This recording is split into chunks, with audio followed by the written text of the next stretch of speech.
Listen closely, my friends. The most dangerous person is not the one who knows how to hurt you. It is the one who knows exactly what deserves his attention and what does not. Think about that for a moment. How many people have controlled your mood without ever touching you? One message, one look, one comment, one person suddenly becoming distant. They did almost nothing physically, yet somehow they entered your mind, changed your emotional state, and stayed there for hours. That is the hidden cost of attention. The moment you give something your attention, you give it a piece of your life. And here's what makes this even more disturbing. Some people don't actually want to defeat you. They want access to you. They want your explanation, your anger, your defense, your jealousy, your desperate attempt to prove yourself. Because as long as they can make you react, they can still reach inside your emotional world whenever they want. But the moment you stop feeding the reaction, something changes. The conversation loses its fuel. The provocation loses its reward. And the person who was trying to pull you into their world suddenly discovers that the door is no longer opening. The Stoics understood that your mind is not a public square where every stranger gets to walk in and leave their opinion behind. Your attention is one of the most valuable things you possess, because whatever repeatedly receives your attention eventually receives your emotional energy. And whatever receives your emotional energy begins shaping your life. This is why ignoring is not always weakness. Sometimes ignoring is the highest form of psychological discipline. The decision to look directly at something and say, "You may exist, but you do not deserve a place inside me." But there is a dangerous misunderstanding here. The power of ignoring is not about pretending you don't care. It is not about giving someone the silent treatment, avoiding every uncomfortable truth, or becoming emotionally numb. It is about knowing the difference between what deserves your response and what is simply trying to steal your peace. And in this video, we're going to uncover 12 powerful Stoic principles that will show you how to master that difference. How to ignore provocation, rejection, unnecessary opinions, manipulation, disrespect, and even the desperate need to be understood. Because the deeper you go, the more uncomfortable the truth becomes. Sometimes the person you need to ignore isn't the person trying to get your attention. It's the part of you that keeps begging for theirs. And once you understand that, ignoring stops being something you do to other people. It becomes something you do to protect the person you're becoming. Principle 1. Your attention is your most expensive currency. Every time you give something your attention, you are making an exchange. You are taking a piece of your limited life and handing it to whatever you are looking at, thinking about, worrying about, or obsessing over. Most people protect their money more carefully than they protect their attention, even though money can be earned again, while yesterday's attention can never be recovered. If someone can repeatedly occupy your mind without earning that privilege, they are taking something from you that you can never get back. Imagine carrying a small lantern through a dark city. You only have enough fuel to keep it burning for so long, so every time you stop and point it towards something, that thing becomes illuminated. Now imagine spending that fuel on every stranger shouting from every street corner. One person insults you, so you shine the light on them. Another criticizes you, so you turn toward them. Someone ignores you, so you spend another hour staring into the darkness, trying to understand why. Eventually, the problem isn't that the city is too noisy. The problem is that you've forgotten your lantern was supposed to help you find your own way. This is why the Stoic practice of directing attention inward was so powerful. Marcus Aurelius repeatedly reminded himself to return to the work immediately in front of him, to examine his own judgments, and to stop allowing external disturbances to dictate the quality of his inner life. He understood something that modern life makes incredibly difficult. You cannot control everything that enters your awareness, but you can become selective about what receives your continued attention. Seeing something is automatic. Feeding it is a choice. So the next time someone says something designed to pull you toward them, don't immediately ask whether they're right or wrong. First ask something more valuable. Is this worth my attention? Because not every false accusation deserves correction, not every opinion deserves consideration, and not every person deserves access to your emotional energy. Sometimes the strongest response isn't proving that you are unaffected. It is quietly deciding that this particular thing will not receive another minute of your life. And once you understand the value of your attention, the next principle becomes even more dangerous, because you'll realize that some people don't want your attention at all. They want your reaction. Principle 2.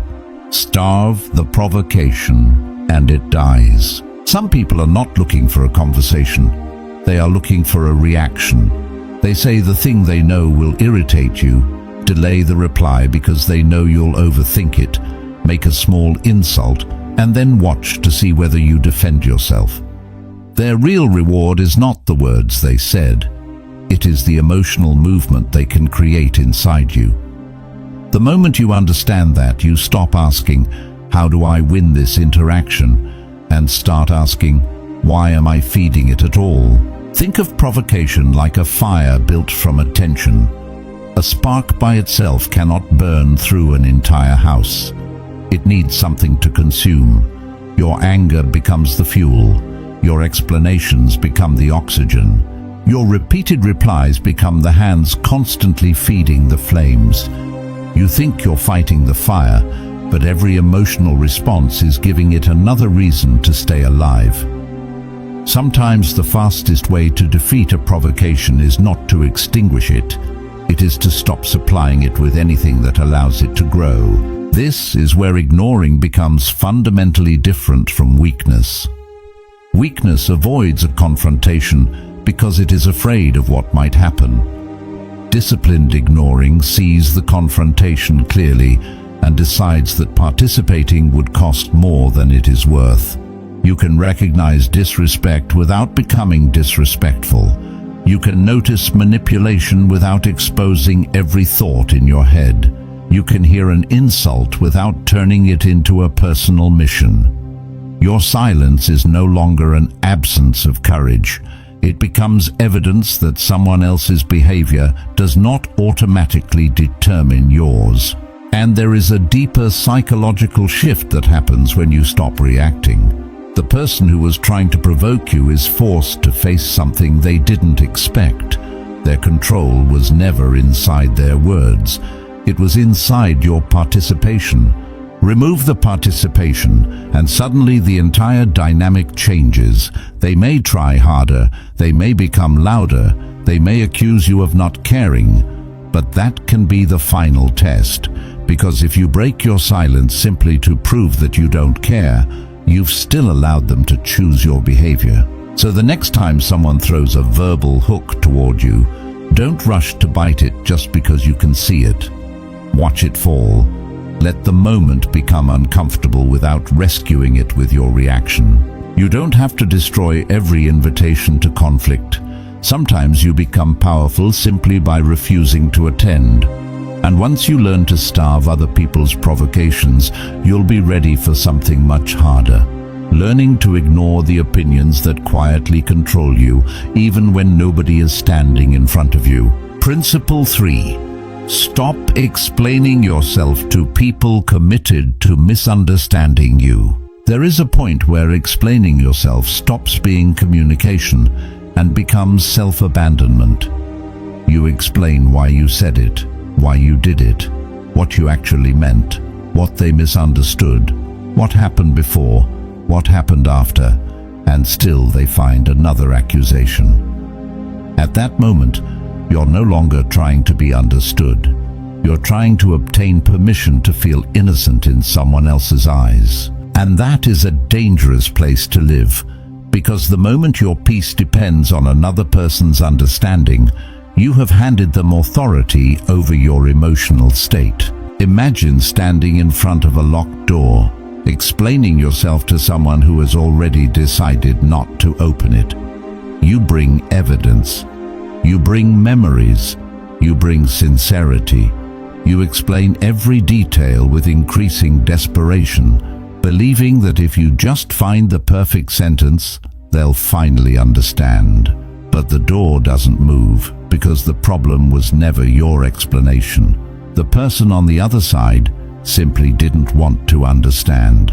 And no amount of clarity can force someone to receive what they have already chosen to reject. This is where Stoic discipline becomes extremely uncomfortable. You can control the honesty of your words, but you cannot control the interpretation someone gives them. You can act with integrity, but you cannot force another person to recognize it. You can correct a misunderstanding once, perhaps twice, when something meaningful is at stake. But after that, continuing to defend yourself can become another form of attachment. You are no longer protecting your character. You're trying to manage their perception of your character.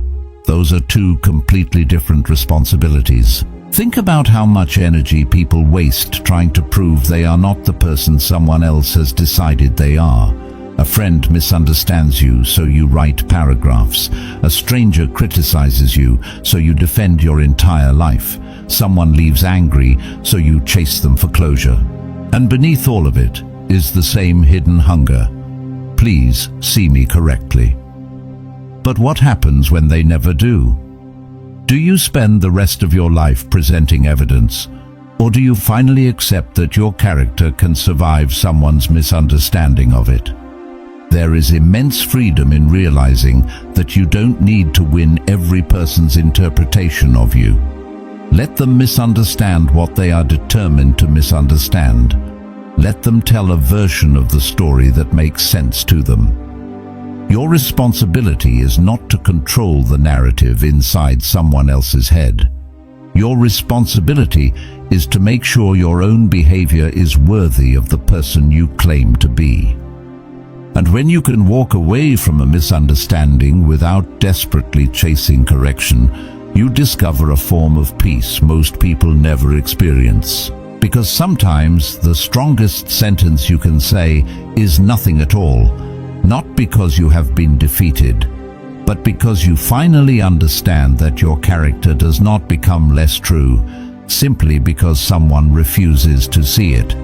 And once you stop begging to be understood, you become ready for an even deeper form of ignoring, learning to live without needing everyone to approve of you. Principle 4. Stop chasing approval from people who withhold it. One of the hardest things to ignore is not an insult, but the feeling that someone doesn't value you. Rejection can make you do strange things. You become more available, you explain more, you give more, you check whether they've noticed. You start measuring your worth by the warmth in their voice, the speed of their reply, the invitation you received or didn't receive. And without realizing it, you stop living according to your own values and start performing for an audience that may never applaud. Approval is powerful because it creates a hidden contract. If you like me, I will feel valuable. If you reject me, I will question myself. But that contract places your self-worth outside your control. The Stoics would challenge the entire arrangement. Your character is something you can work on. Another person's opinion is something you can only observe. If your peace rises and falls according to someone else's approval, then you have turned their opinion into a remote control for your mind. Imagine building a house and then handing the keys to every person who walks past it. One person says the walls are beautiful, so you feel proud. Another says the house is ugly, so you start tearing it apart. Someone else dislikes the windows, so you replace them. Eventually, you are no longer building a home. You are building a structure designed by strangers. That is what happens when you constantly adjust yourself to other people's approval. You may become acceptable to everyone and completely unfamiliar to yourself. And this doesn't mean becoming arrogant or refusing all criticism. That's another form of weakness disguised as confidence. The disciplined person can listen without surrendering. If someone gives useful criticism, take the lesson. If someone points out a genuine flaw, correct it. But when the criticism is merely an attempt to reduce you, you don't have to crawl toward the person holding it and beg them to change their mind. You can examine the message without becoming dependent on the messenger. The real turning point comes when you can hear, "I don't like you," without translating it into, "There must be something wrong with me." When someone chooses another person, you can accept the choice without turning it into a verdict on your worth. When someone walks away, you can let them walk without chasing them down the road, demanding an explanation that will make you feel whole again. You stop asking, "How do I make them choose me?" and start asking, "Why would I abandon myself trying to be chosen?" Because the deepest form of ignoring isn't ignoring another person's opinion. It is ignoring the desperate voice inside you that says you must be approved of to be worthy. And when that voice finally becomes quieter, something remarkable happens. Rejection still hurts, but it no longer commands you. You can be disliked without becoming smaller, misunderstood without becoming desperate, and left without believing that you have been abandoned by yourself. And that prepares us for the next principle, because even after you stop chasing approval, there is still one thing capable of stealing your peace without saying a single word: comparison. Principle 5. Ignore the comparison that steals your peace. Comparison rarely announces itself as jealousy. It arrives disguised as curiosity. Why are they ahead? Why did they get chosen? Why do they have what I don't? Why does their life look easier? You open a screen for a few seconds, see someone else's success, relationship, body, money, confidence or lifestyle, and suddenly your own life feels smaller. Nothing in your reality changed in that moment. Only the person you were measuring yourself against entered your mind, and somehow that was enough to make you feel behind. The deeper problem is that comparison creates a race you never consciously agreed to enter. You begin measuring your private life against someone else's public evidence. You compare your worst morning to their best photograph, your unfinished chapter to their polished result, your doubts to their confidence, your ordinary Tuesday to the highlight reel of their entire existence. Then you call the emotional pain motivation. But motivation says, "I want to become better." Comparison says, "I need to become better than them so I can finally feel worthy." One builds you, the other slowly consumes you. The Stoics understood that another person's possessions, reputation, status, or success do not automatically improve or diminish your character. Epictetus repeatedly brought attention back to what actually belongs to you, your judgments, choices, and conduct. That principle becomes brutally relevant in a world where you can measure yourself against thousands of people before breakfast. The moment someone else's life becomes the measuring stick for your own, you have allowed a stranger to define the scoreboard, and you cannot win a game when someone else decides what counts as winning. There is also a darker side to comparison. Sometimes you don't actually want what the other person has.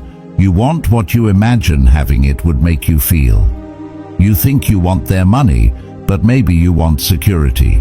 You think you want their popularity, but maybe you want recognition. You think you want their relationship, but maybe you want to feel chosen. And if you never separate the object from the emotion underneath it, you'll spend years chasing things that were never the real desire. You'll keep looking outward for a feeling that can only be built inward. So practice a different kind of ignoring. When someone else's success triggers that quiet feeling of inadequacy, don't attack them and don't attack yourself. Ignore the scoreboard. Ask instead, am I becoming stronger than I was? Am I keeping my promises to myself? Am I living according to principles I actually respect? Because your life was never supposed to be a competition against another person's timeline. The moment you stop using someone else's life to measure your own, you get something comparison could never give you: the ability to see your own progress clearly. And yet, comparison is only one kind of noise. There is another kind that is far more dangerous because it comes disguised as responsibility. The belief that you must fix, rescue, manage, or carry everyone around you. And the next principle is where you learn to ignore something most good-hearted people struggle to ignore: problems that belong to other people. Principle 6. Stop carrying problems that belong to other people. There is a difference between caring about someone and carrying them. You can love a person deeply, listen to their pain, support them through difficulty, and still recognize that their choices are not your responsibility. Yet many people destroy their own peace trying to solve lives they were never given control over. They take responsibility for another person's decisions, another person's emotions, another person's healing, and then wonder why they feel exhausted even when nothing is technically wrong in their own life. Imagine standing at the edge of a river while someone else chooses to keep swimming against the current. You can throw them a rope, you can tell them where the shore is, you can reach out your hand, but if they repeatedly let go and jump back into the current, there comes a point where jumping into the river with them isn't compassion anymore. It is drowning together. Sometimes the most loving thing you can do is stop confusing support with rescue. You cannot live someone else's life for them, no matter how badly you want their outcome to change. This is where Stoic discipline becomes difficult, because the people we most want to save are often the people we love. You see someone making the same destructive choice again and again, and every part of you wants to intervene. You explain, you warn, you sacrifice, you lose sleep thinking about what they should do. But Epictetus' distinction between what is within our control and what is not becomes painfully relevant here. You can offer advice, but you cannot manufacture another person's judgment. You can open a door, but you cannot force them to walk through it. Their choices remain theirs. And sometimes carrying another person's problems is not even about them. Sometimes it gives us a strange sense of importance. If someone needs us, we feel valuable. If we can fix them, we feel powerful. If we are constantly rescuing someone, we never have to sit alone with the parts of our own life that need attention. That is the uncomfortable question. Are you helping them because they truly need help, or because being needed protects you from facing yourself? The answer may reveal why letting go feels almost like guilt. So learn to ignore the responsibility you were never given. Not the person, the illusion that you must control their outcome. Give advice when it is useful. Offer help when it is appropriate. Be present when someone genuinely needs you. But when the choice returns to their hands, return the responsibility with it. You are allowed to love someone without becoming responsible for every consequence of their life. Because when you finally stop carrying everyone else's unfinished battles, you discover how much strength was being consumed by problems you could never solve. And that creates room for the next principle. Because once you stop carrying other people's lives, you have to confront something even harder: the endless noise inside your own mind that keeps dragging yesterday into today. Principle 7. Ignore the need to have the past make sense. Some wounds stay alive because you keep asking the past to give you an explanation it may never give. Why did they betray you? Why did they leave? Why did they change? Why did you give so much and receive so little?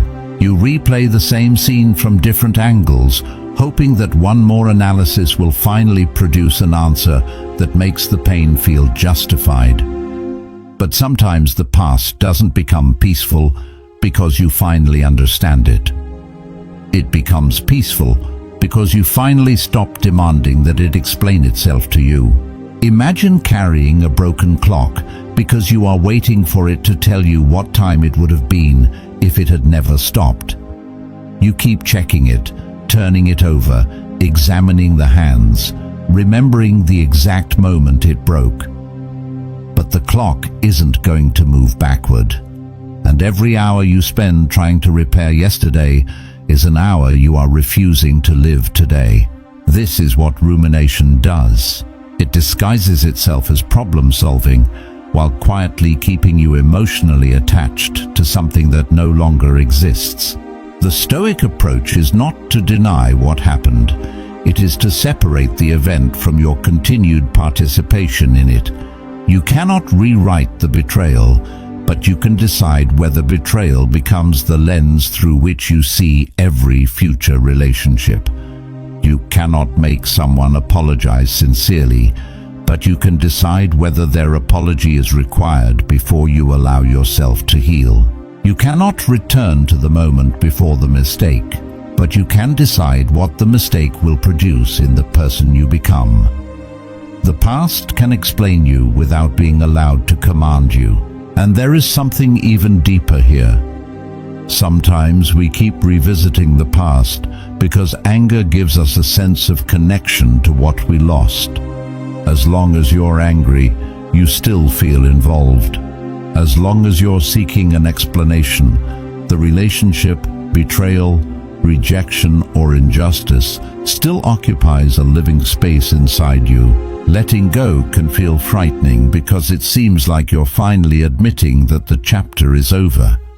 But closure is not always something another person gives you. Sometimes closure is the moment you stop asking a closed door to explain why it wouldn't open. So when the old memory returns, don't fight it and don't feed it. Notice it. Learn what it taught you.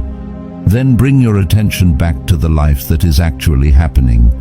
You are allowed to remember without returning. You are allowed to understand without reopening. You are allowed to forgive without inviting the wound back into your life. Because the strongest form of ignoring the past is not pretending it never happened. It is refusing to let something that ended years ago continue making decisions for the person you are today. And once you learn to stop giving yesterday unlimited access to today, you face the next battle, the need to make everyone understand your side of the story. Principle 8. Stop needing everyone to understand your story. One of the most exhausting things you can do is spend your life trying to correct the version of you that exists inside someone else's head. You explain what really happened. You explain what you meant. You explain what they misunderstood. You explain why you reacted the way you did. And when they still don't understand, you explain it again with more emotion, more detail, more evidence. At some point, you're no longer communicating. You are begging another person to give you permission to believe your own reality. Imagine carrying a manuscript of your entire life everywhere you go, desperately handing pages to people who criticize you. Read this chapter. You need to know what happened before you judge me. Look at this page. This proves I wasn't the person you think I am. But some people will never read it. Some will read only the page that confirms what they already believe, and some will deliberately tear out the pages that don't fit their story. If you spend your life trying to edit every person's version of you, you will eventually lose the original. The Stoic understands a difficult truth. Being understood is desirable, but it is not a requirement for living with integrity. You can explain yourself when explanation genuinely serves a purpose. You can correct a serious misunderstanding when something important is at stake. But there comes a point where continuing to explain becomes another form of dependence. You are no longer protecting truth. You are trying to control perception. And perception is one of the territories that does not belong to you. You can control what you say. You cannot control what another mind decides to do with it. Think about how much peace disappears when you need everyone to know that you were the good person in the story. You want them to understand your intentions. You want mutual friends to hear your side. You want the person who hurt you to eventually realize they were wrong. You imagine the day they finally come back and say, "I understand now." But what if that day never comes? Will your healing remain on hold until someone else reaches the correct conclusion about you? If so, they still have power over you, even if you haven't spoken to them in years. There is a profound freedom in allowing some people to misunderstand you, not because you don't care about truth, but because you care more about living truthfully than being perceived as truthful. Let your actions accumulate evidence over time. Let your character become something you don't need to advertise. Let people tell the version of the story they need to tell. You don't have to chase every rumor, correct every assumption, or defend yourself against every judgment. A life lived with integrity does not require a press conference. And eventually something changes. You stop rehearsing explanations in your head. You stop imagining conversations where you finally make them understand. You stop needing the perfect final sentence. You realize that some people will never understand you, and that can be completely okay. Because the moment you stop needing everyone to understand your story, you become free to actually live the next chapter. But there is still one person whose understanding you cannot afford to lose: yourself. And the next principle goes deeper, because sometimes the thing you most desperately need to ignore is the internal voice that keeps telling you that you are behind, not enough, or running out of time. Principle 9. Ignore the voice that tells you you're not enough. There is a voice inside you that doesn't need anyone else to insult you because it has learned how to do the job by itself. It remembers every mistake, compares your progress to everyone else's, replays the opportunities you missed, and quietly turns another person's success into evidence that you are falling behind. You may have stopped listening to the people who criticized you years ago, but if their voice became your inner voice, you never actually escaped them. You simply brought them inside. This is why self-comparison can be more destructive than criticism from another person. When someone else doubts you, you can walk away. But when the doubt becomes internal, there is nowhere to walk. You carry it into your work, your relationships, your ambitions, and even your moments of success. You achieve something and immediately move the finish line. You receive recognition and wonder whether you deserved it. You make progress and somehow notice only how far you still have to go. The mind becomes a judge that never announces a verdict because it wants to keep the trial running forever. The Stoic response is not to replace that voice with empty affirmations. It is to examine it. Ask, is this thought useful? Is it true? Is it within my control? What action does it demand from me? If you made a mistake, correct it. If you lack a skill, train it. If you failed, learn from it. But if the voice is simply demanding that you become perfect before you're allowed to respect yourself, ignore it. Discipline should make you better. It should not make you permanently ashamed of being unfinished. Think about a tree growing in a forest. It does not stop growing because another tree is taller. It does not look at the tree beside it and decide that its own roots are worthless. It simply continues doing what a living thing is designed to do: grow according to its own nature and its own season. Your life works the same way. Someone else's chapter cannot tell you what your chapter should look like. Someone else's speed cannot become the measure of your worth. And yesterday's version of you cannot be allowed to constantly insult today's version of you for not being tomorrow's version yet. So when that internal voice appears and says, "You're behind, you're not enough, everyone is doing better, you should have figured this out by now," don't fight it for an hour. Don't negotiate with every thought your mind produces. Observe it, question it, and return to the next action that actually belongs to you. Your mind can produce a thought without that thought becoming a command. And this is where ignoring reaches its deepest meaning. You are not only learning to ignore people, you are learning to ignore every thought that demands your obedience simply because it is loud. Because once you stop treating every thought as truth, you discover something incredibly freeing. Your mind can speak without being your master. And that brings us to the final principle, where all 12 lessons come together, and you discover the one thing you should never ignore. Principle 10. Ignore the need to be right. There is a version of you that doesn't want peace as much as it wants a verdict.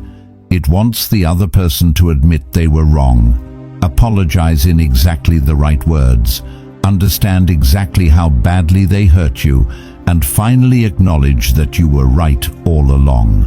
And until that moment arrives, some part of you keeps the argument alive. You may stop speaking to them, but you continue debating them inside your head. The conversation ended months ago, yet you are still preparing your closing statement. That is the hidden trap of needing to be right. It disguises itself as justice, but often it is simply attachment wearing a respectable name.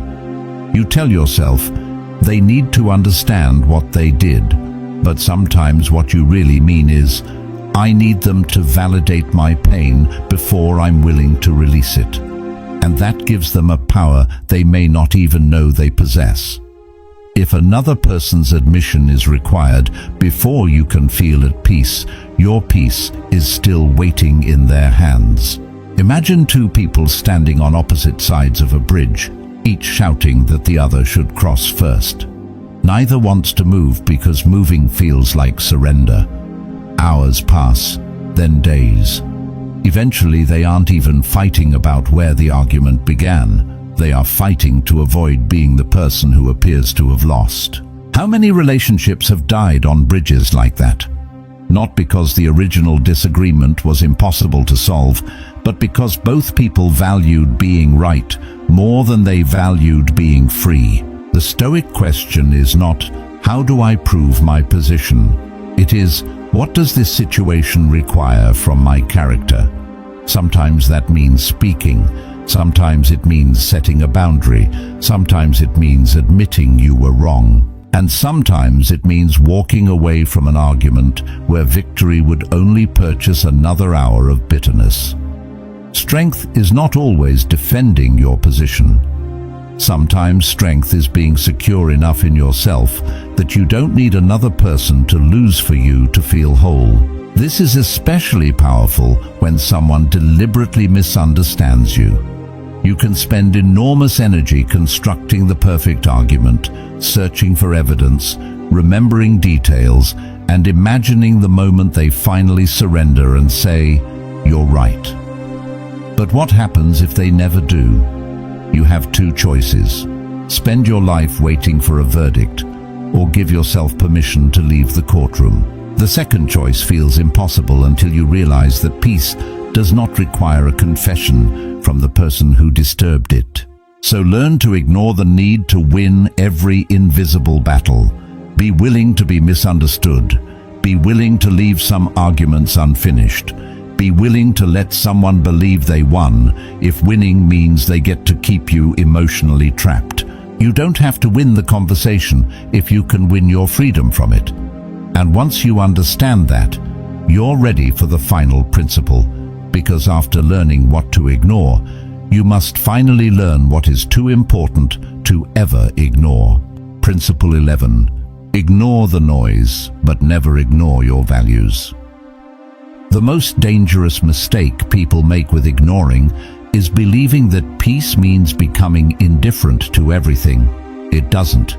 There are things you should ignore because they are noise, and there are things you must never ignore because they are warnings about who you are becoming.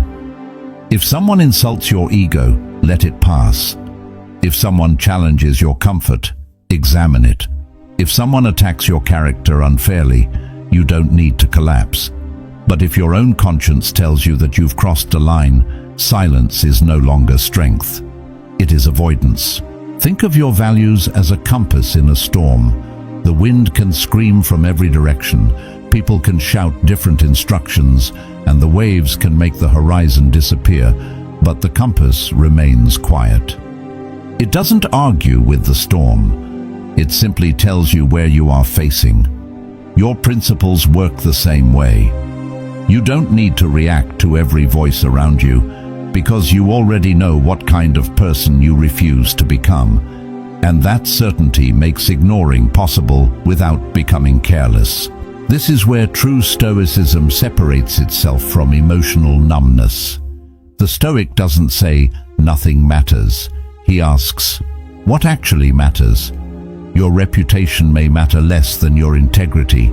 Winning an argument may matter less than preserving your character. Being admired may matter less than being honest when nobody is watching. The world will constantly invite you to trade your principles for approval, comfort, revenge, or attention. Your power lies in recognizing the offer and refusing it. And sometimes your values will demand that you speak.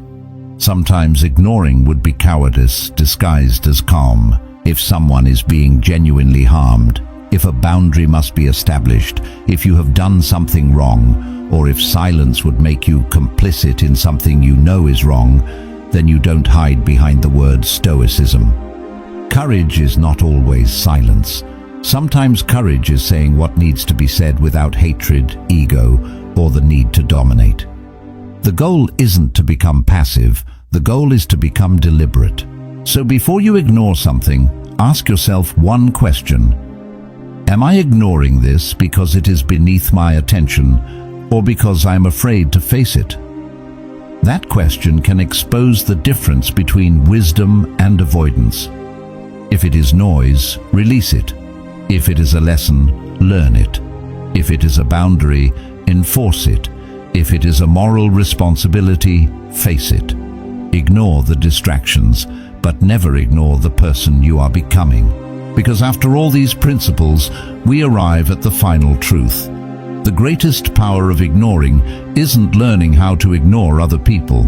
It is learning how to ignore everything that tries to pull you away from your own path, and recognizing the one thing you can never afford to ignore, your own character. Principle 12. Ignore everything that pulls you away from yourself. There comes a point where ignoring stops being a technique and becomes an identity. You no longer ask, "How do I make them stop?" You ask, "Why am I still allowing this to determine who I become?" Because the deepest form of power isn't controlling what other people say, what they think, who stays, who leaves, or what happens next. It is reaching a place where external noise can touch your circumstances without being allowed to rewrite your character. Think about a ship crossing an ocean. The ship cannot command the waves. It cannot silence the wind. It cannot demand that the storm move somewhere else. Its survival depends on something much simpler, knowing its direction. A ship without direction can be pushed thousands of miles by the same water that a disciplined captain learns to navigate. Your life works the same way. You don't need a quieter world. You need a clearer destination. When your values are stronger than the noise around you, you stop being dragged by every emotional current. This is why the ultimate power of ignoring is not about becoming unavailable, cold, or detached from humanity. It is about becoming selective. Ignore the insult that only wants your anger. Ignore the opinion that only wants your insecurity.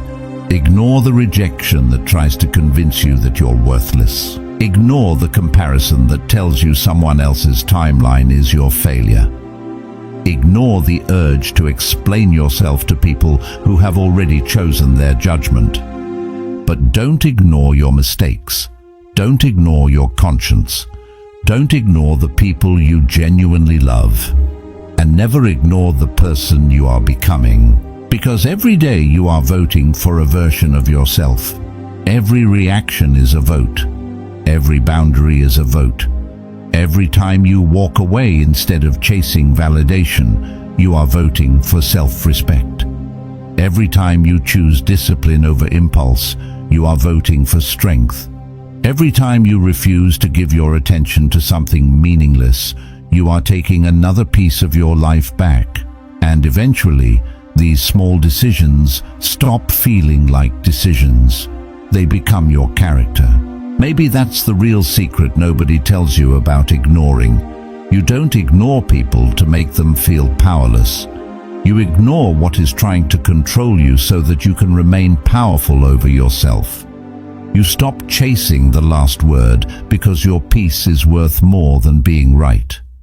You stop demanding closure because your future is more important than your past. You stop begging to be understood because your integrity doesn't require an audience. And you stop reacting to every disturbance because you finally understand the value of the life you're spending. So when the world tries to pull you into another argument, another comparison, another explanation, another emotional trap, pause and ask yourself, does this deserve a piece of my life? If the answer is no, let it pass without guilt. You don't owe every voice a response. You don't owe every person access. You don't owe every conflict your energy.